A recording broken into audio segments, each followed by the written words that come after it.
As of right now, the American people are being pushed to the brink. But something extremely important happened earlier this week, and I want to address what that is. Because not only are the American people being pushed to their limits, but so is our infrastructure. And I want to address this. And first, I want to talk about what's happening right now. But before I do that, I want to ask you for just one thing. What is that one thing? Well, I want to know if this is extremely important and you want to know about the important news that's going on in our economy, in the United States, then what I want you to do right now is go ahead and hit that like button. This just tells me that this is important to you and I should continue to report the news and continue to talk about the things that many mainstream media outlets are just not covering. So let's get back into talking about what is happening right now. Here's what I can tell you. There is 282 million people that will experience temperatures over 90 degrees this weekend. And it could hit multiple heat records this weekend as well that we have not hit since 2006. That's not a good year. That is not a good year. But what is most shocking right now is that the United States is trying to put together the infrastructure as we speak to get Americans out of harm's way. Well, on Wednesday, President Biden talked about his new $2.3 billion plan to help fight climate change. He talked about the massive heat wave that is bashing the United States and Europe. If you saw over the week, Europe saw thousands of people die because of heat. I don't even know what the numbers are here in the United States. But again, heat and weather are one of the biggest contributing factors to deaths here in the United States. But President Biden said that more than 24 states are living under a heat advisory. And he also said, and I quote, "Climate change is literally the existential threat to our nation and to the world. The health of our citizens and our community is at stake. So we have to act." That is what he said. Now, I want to be very clear with something. President Biden has the ability and he has the authority to declare an emergency. Okay? But he didn't do that. Here's what he did do. President Biden addressed his $2.3 billion plan. Now, spending this money, here's how it would go. He would spend some of the $2.3 billion to expand flood control. He would also shore up utilities. Some of the money would go to retrofitting buildings. And also, it would go to helping families pay for heating and cooling costs. Now, a lot of people are going to ask, well, how can we pay for any of this stuff when it's just going to add to our national deficit? Well, here's what I can tell you. This will not add to our national deficit because this money is actually coming from the Federal Emergency Management Agency, or FEMA's budget. Now, the funding, the way it's going to prioritize things is the money is going to go to disadvantaged communities.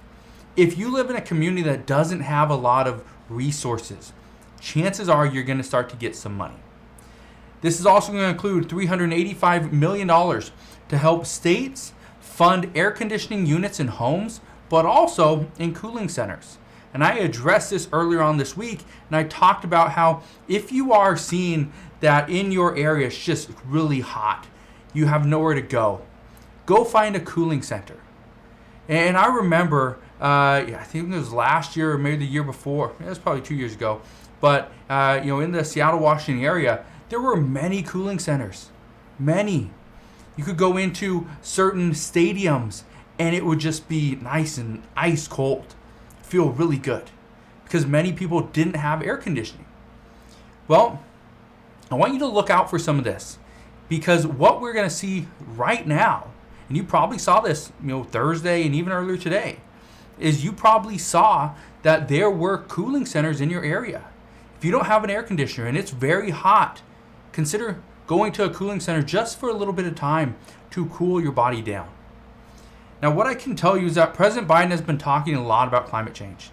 A lot. And many Democrats are pushing him to declare a federal emergency, which I've already said he has the authority to do. However, here's the problem. President Biden doesn't want to declare an emergency because if he does this, this would almost guarantee that discussions would come to a halt with Senator Joe Manchin, especially on climate. Senator Joe Manchin is one of those people that right now, he's not really open to discussing climate. He doesn't want to do that because he says there's other priorities that should take precedence over climate. Now, I want to know what you think.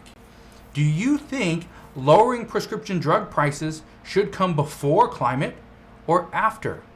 Do you think expanding or really extending the Affordable Care Act subsidies, should this be prioritized over climate change or should it come after? Let me know your thoughts down in the comment section below. But as of right now, here's the reason why things are going to struggle. President Biden said, and he was very blunt, he said Congress is not acting as they should. So he said that he's going to continue and he is going to announce additional executive actions sometime in the coming weeks regarding climate. So here's what I want to address right now, okay? Because things are not getting any better. What we are seeing right now, and again, I don't want to, spread fear, but here's what's happening. Right now, we are seeing some cities are actually wanting people to start wearing masks. What I can tell you is, if I were to put on a mask and it's 100 degrees out, it would be so hot, chances are I would just pass out. So here's the problem. As COVID cases increase and as the temperatures get hotter, if we do not have cooling centers, if we don't have air conditioning in our homes, in our office space, we are going to struggle because as some cities say you have to wear a mask indoors again, whether you're vaccinated or not, the problem is if it gets so hot inside and you still have to wear a mask, guess what? It's going to be tough. It's going to be really tough. So Americans are being pretty much pushed to the brink. They're being asked to do something that we haven't had to do. We've never had to do. I don't remember a time where it was so hot and we were asked to wear a mask.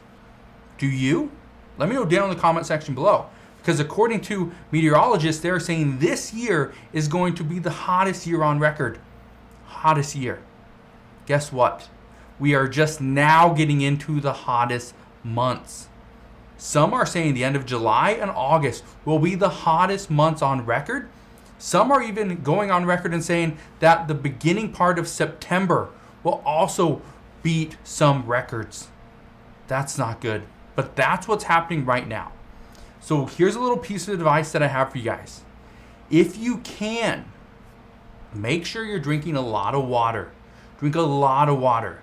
Even if the water is not ice cold, that's still fine. If it's room temperature water, it's still better to stay hydrated than not to drink anything at all just because it's not cold. The second tip is to eat a lot of watermelon, eat a lot of cantaloupe, okay? Honeydew. Those are things that experts highly recommend you eat. Even cucumber, okay? Eat that because that all holds water, okay? That's something that you really need to consume. All right, that's what experts are telling us. That's something that I do as well. I'm always out in the heat, so that is something that I try to do often. I eat a lot of watermelon. I'll have cucumber every so often, and you got to drink a lot of water. All right, but that's just a little bit of advice for you guys as we are getting into these hotter days and potentially a disastrous months of heat and high temperatures. Drink your water. All right. But again, if you have any questions whatsoever, please ask your questions down in the comment section below. If you have some tips and advice that you would like to give the rest of the community, I highly encourage you, comment down below. Let them know what they could do to stay hydrated, what they can do to stay cool out of the sun. Okay, any advice is highly recommended. So again, thank you guys for watching. Have a wonderful rest of your day. Consider subscribing, and I'll see you guys on the next one.